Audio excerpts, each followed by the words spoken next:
आज की class start करते ही एक्सपोनेंट्स एंड पावर्स का क्वेश्चन लिखा है मैंने एक आपके लिए सिंपलीफाई के रिगार्डिंग। चलो इसको स्टार्ट करते हैं। नया टाइप का सिंपलीफाई आई अपना एक, है ना, क्योंकि अब तक अपने पास जितने भी क्वेश्चंस हमने डिक्टेट किए पावर्स जो थी वो होल नंबर्स में मिली थी, है ना। पावर्स किस में मिली थी? हमें होल नंबर्स में मिली है। ये फर्स्ट केस ऐसा दिया मैंने जहां आपको पावर भी मैंने फ्रैक्शंस फॉर्म में दिए। देखो प्लस माइनस कोई मायने नहीं रखता हमारे लिए, क्योंकि हमने माइनस को भी प्लस करना सीख लिया था, ठीक है ना। बट यहाँ हमने क्या दिया आपको? फ्रैक्शनल फॉर्म दे दी। फॉर्म कैसी दे दी आपको मैंने? फ्रैक्शन फॉर्म दे दी।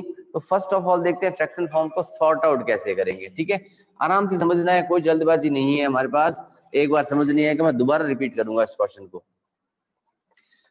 मेरे दो बार रिपीट करने के बाद अगर समझ नहीं आता है तो आप मेरे से पूछ लेना, ठीक है। यहाँ देखो मैंने लिखा माइनस का 2। हमें पता है पावर नेगेटिव हो तो उसको पॉजिटिव कन्वर्ट करने के लिए रेसिप्रोकल कर दे, यानी 1/4 था। इट मींस ये हो जाएगा आपका 4/1 रेज टू द पावर 2। यहाँ लिखा -3। यहाँ देखो ब्रैकेट में मिल चुका है मुझे 8। 8 किसके इक्वल होता है? 8 होता है 2 रेज टू द पावर 3 के इक्वल। बात करेक्ट है ना? हमने ये कर लिया था। 8 इक्वल्स टू किसका था? 2 रेज टू द पावर 3। तो मैं इस 8 की जगह पर 2 रेज टू द पावर 3 लिख सकता हूँ। कि अब कई लोग सोचेंगे 2 रेज टू द पावर 3 क्यों आया? तो देखो हमने ऐसे करके देखा था, इसको शायद याद हो तो, है ना। तो 1 2 एंड 3, तो 2 रेज टू द पावर क्या लिखा था हमने? इसको 3 लिखा था, ठीक है ना। तो मैं इस 8 के प्लेस पे रखता हूं 2 रेज टू द पावर 3 की whole power 2/3। 4 raise to the power 0, किसी की पावर 0, इट मींस 1। तो यहाँ मल्टीप्लाई का साइन लगा देते हैं क्योंकि कोई साइन हमारे पास गिवन नहीं है।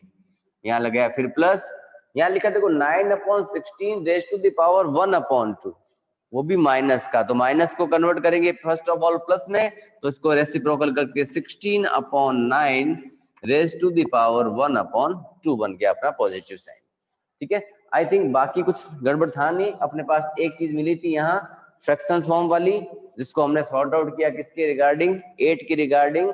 हमने क्या किया? 8 को किससे लिखा? 2 रेज टू द पावर 3 की फॉर्म में लिखा और यहाँ आगे इसको सॉर्ट आउट कर दिया, ठीक है। आई थिंक यहाँ तक की बात क्लियर है। अब देखो हमने एक रूल पढ़ा था कि a raise to the power m की whole power n, it means power की पावर मल्टीप्लाई करती थी ना। यानी m n से क्या करेगा?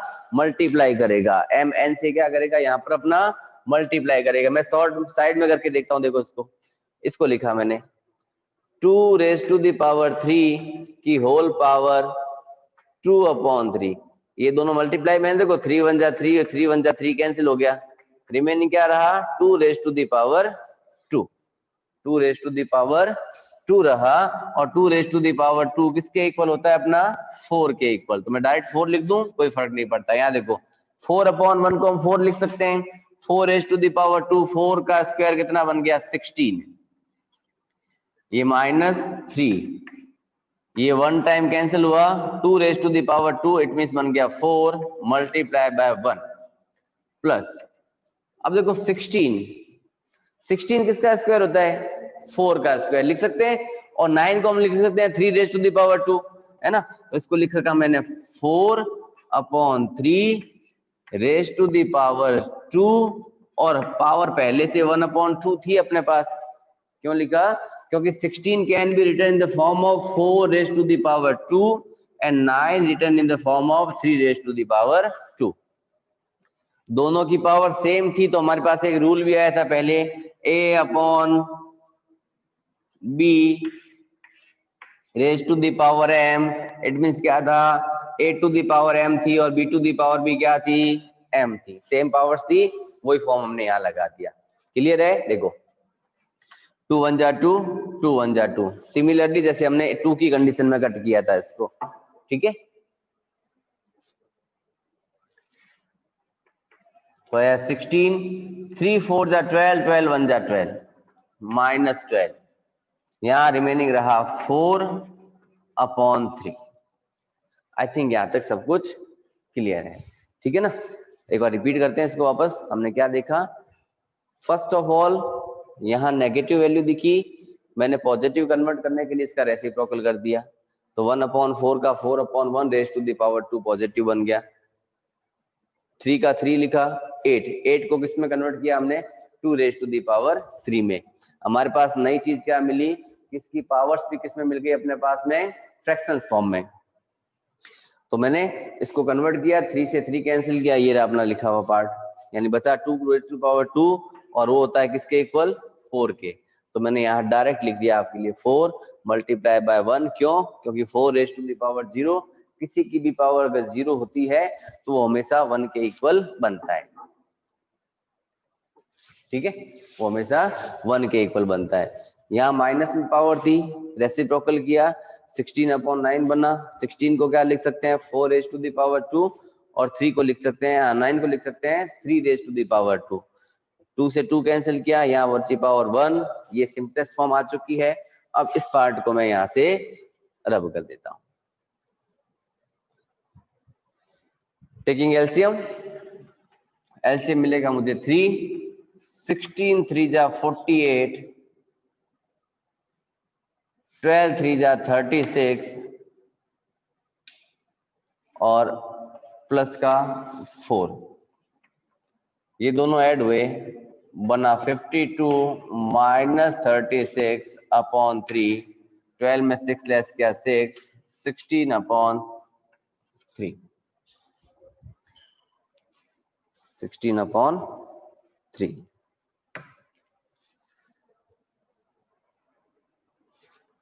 ठीक है, आंसर मिला हमें 16/3।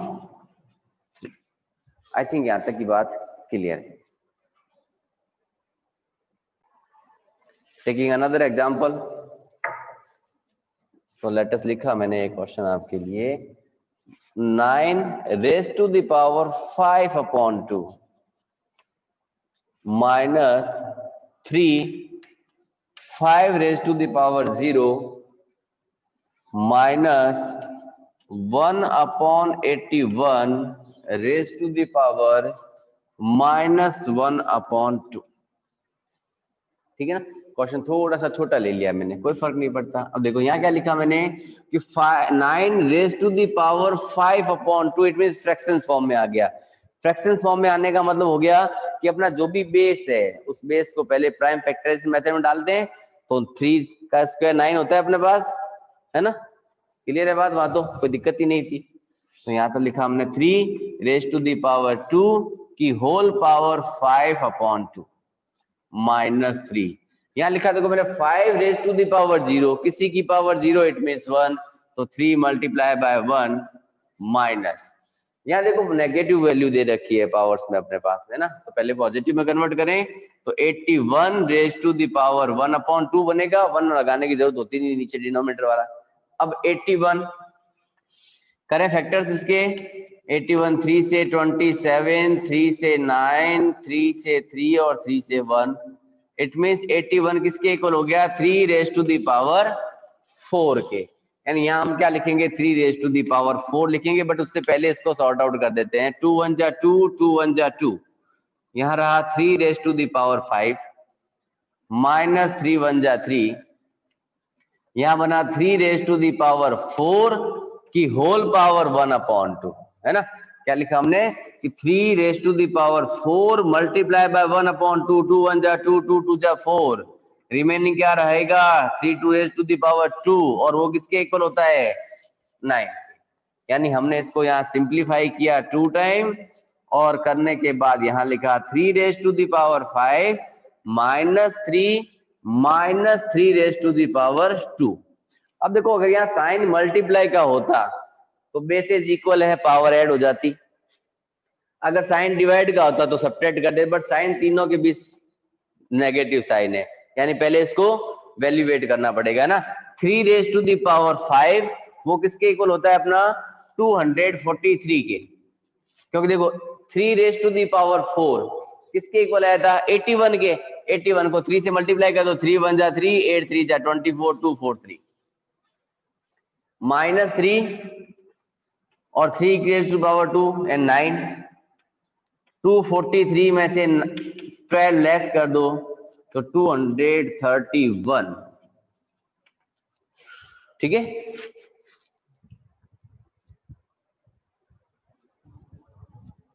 देखते हैं इस टाइप का एक क्वेश्चन और।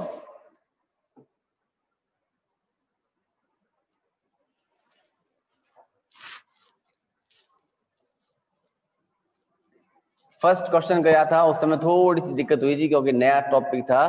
अब मेरे हिसाब से सबके लिए फैमिलियर हो गया होगा, है ना ये। चलो एक टाइप का क्वेश्चन और लेते हैं।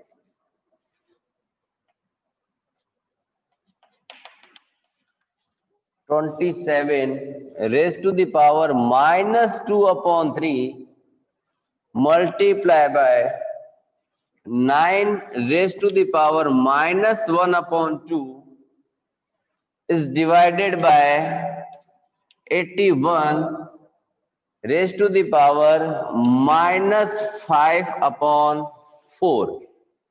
क्वेश्चन है 27 raised to the power -2/3 multiply by 9 raised to the power -1/2 is divided by 81 is raised to the power -5/4। Answer start करें 27 को क्या लिख सकते थे हम लोग 3 raised to the power 3, है ना। और ये पावर एक बार मैंने माइनस में ही रख दी, फिर चेंज कर देंगे, कोई फर्क नहीं पड़ता। 9 can be written in the form of 3 raised to the power 2 की होल पावर, फिर वही -1/2 डिवाइडेड बाय 81 क्या था 3 raised to the power 4 की होल पावर -5/4।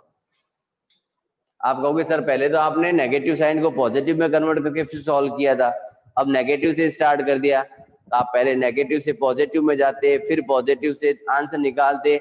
मैं पहले नेगेटिव का आंसर निकाल लेते हैं, फिर पॉजिटिव बदल देंगे, कोई फर्क नहीं पड़ता। ठीक है, चलो मल्टीप्लाई करेंगे। 3 1 जा 3, 3 1 जा 3।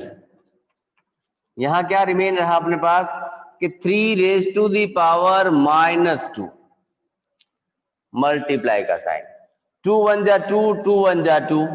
यहां रहा 3 raised to the power -1, फिर रहा डिवाइड का साइन, 4 1 जा 4, 4 1 जा 4, रहा 3 raised to the power -5। अगर आप लोग इसको पॉजिटिव कन्वर्ट करना चाहो तो कर देना, वाले कोई फर्क नहीं पड़ता। ये क्या बनेगा कि 1/3 raised to the power 9, sorry 1/9 कर दो डायरेक्ट। ठीक है, ये हो जाएगा 1/3, ये हो जाएगा 1/243। चलो अब बात करते हैं, अब पावर्स के नोटेशन में बात करते हैं हम लोग। 3 3 और 3 तीनों के बेसेस इक्वल है ना।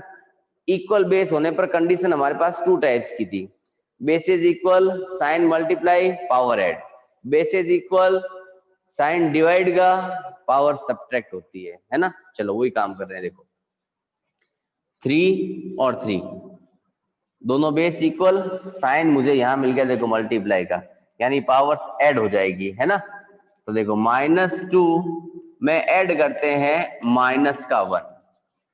क्लियर है बात, दोनों का बेस सेम था, 2 और 1 मैंने ऐड कर दिया, साइन ऐड का लगा दिया, बट रेगुलर साइन जो था उसको छोड़ा नहीं मैंने इसके रेगुलर साइन को कहीं भी नहीं छोड़ा।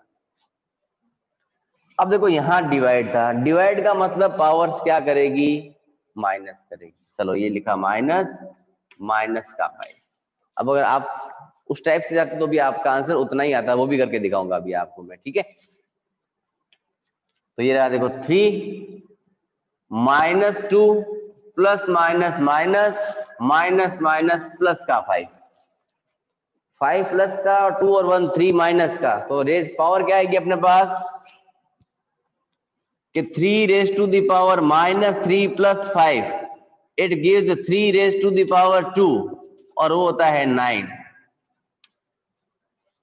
तो फाइनल आंसर इज 9। मूव करते हैं नेक्स्ट क्वेश्चन की तरफ। और नेक्स्ट क्वेश्चन,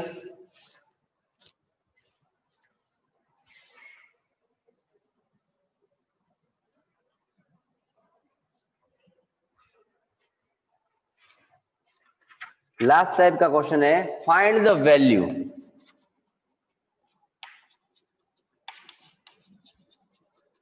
ऑफ m।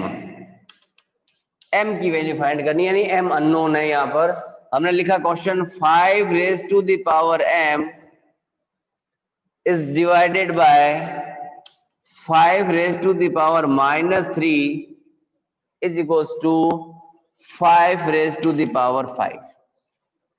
देखो सब जगह 5 लिखा है मैंने, है ना। क्वेश्चन तो अपना ये रहा मेन, और बीच में साइन इक्वल का डाल दिया मैंने। तो एक चीज देखते हैं, इक्वल से पहले वाले पार्ट को देखते हैं, इक्वल के बाद कोई और हाथ नहीं लगाएंगे हम लोग। इक्वल से पहले देखा मैंने 5 raise to the power m, 5 raise to the power -3। Sign divide का था, साइन डिवाइड होने में पावर्स क्या होगी, सब्ट्रैक्ट हो जाएगी, है ना। कर देते चलो। तो 5 raise to the power m minus minus का 3 is equals to 5 raise to the power 5। I think इस लाइन में तो कोई स्टेटमेंट कोई प्रॉब्लम है ही नहीं किसी को भी। करें आगे सॉर्ट आउट। तो 5 raise to the power m minus minus plus का 3 is equals to 5 raise to the power 5, है ना। अब देखो हमारे पास बेसिस दोनों के सेम है, यानी मैं इसको यूं लिख सकता हूं क्या, a raise to the power m is equals to a raise to the power n। क्यों लिखा मैंने, क्योंकि दोनों के बेसिस मेरे क्या थे, इक्वल थे। बेस दोनों का, इसका भी 5 था, इसका बेस भी 5 था, तो ये a बना दिया बेस को मैंने। ये एक फर्स्ट की पावर थी, ये सेकंड की पावर थी। तो a raise to the power m और a raise to the power n, यानी पावर्स क्या हो चुकी है अपनी, सेम हो चुकी है ना। जब दोनों चीजें इक्वल है, दोनों का बेस क्या है, इक्वल है, तो नो डाउट उसकी पावर्स भी क्या होगी, आपस में इक्वल ही होगी। When bases are equal power will be also equal. ठीक है, इसका अपोजिट रूल भी लगता है, बट वो आपके सिलेबस में दिया हुआ नहीं है। वो ये कहता है हमें कि जब पावर्स इक्वल है तो उसके बेस भी इक्वल होते हैं। अगर पावर्स क्या होगी, इक्वल होगी, तो उसके बेस भी आपस में क्या होंगे, इक्वल होंगे। अभी की कंडीशन में हमें m या अननोन नंबर जो है उसको एक्सपोनेंट नोटेशन में दे रखा है। जब उसका पावर्स इक्वल बन जाएगी तो हमें बेस की कंडीशन में अननोन नंबर दे देगा। ठीक है, कोई दिक्कत नहीं है। हमने क्या कहा, when bases are equal power will be also equal. Power को हम क्या बनवाएंगे, इक्वल। क्यों बनाएंगे, 5 और 5 इक्वल था, इसका मतलब m+3 किसके इक्वल बन गया अपना, m+3 इज इक्वल्स टू 5। बन गई ना simple equation. Then m equals to 2, 3 का ट्रांसफर कर दिया हमने, आंसर मिल गया हमें m is equals to 2। m equals to 2 आ गया हमारे पास। ठीक है, आई थिंक बात छोटी सी थी, समझ में आ गई है ना। एक एग्जांपल और ले लेते हैं, आपकी बुक में भी इसकी ज्यादा एग्जांपल्स नहीं है, तो हम ना ज्यादा डीपली जाएंगे भी नहीं इस केस में। एक एग्जांपल और लेते हैं, सिंपल सा है इसी टाइप का। मैं लिखा, मान लिया 4 raise to the power 2x + 5 is equals to 4 raise to the power 3, है ना। सिंपल सा लॉजिक मिल गया। यहाँ तो मैंने कुछ करने की जरूरत नहीं पड़ी, डिवाइड मल्टीप्लाई कुछ नहीं था, सिंपल सा काम दिया। इधर भी 4 रेज टू द पावर 3, इधर भी 4 raise to the power 3। It means a raise to the power m is equals to a raise to the power n, therefore m is equals to n। m is equals to n, यानी bases equal थे तो no doubt इसके powers भी क्या होंगे, equal होंगे। But condition क्या लगाई मैंने, जब दोनों के बीच साइन किसका था, इक्वल का था। करें value put, then 2x + 5 is equals to 3। करें 5 का ट्रांसफर, तो मिला मुझे 2x is equals to 3 - 5। it gives 2x is equals to -2, therefore x is equals to -2/2।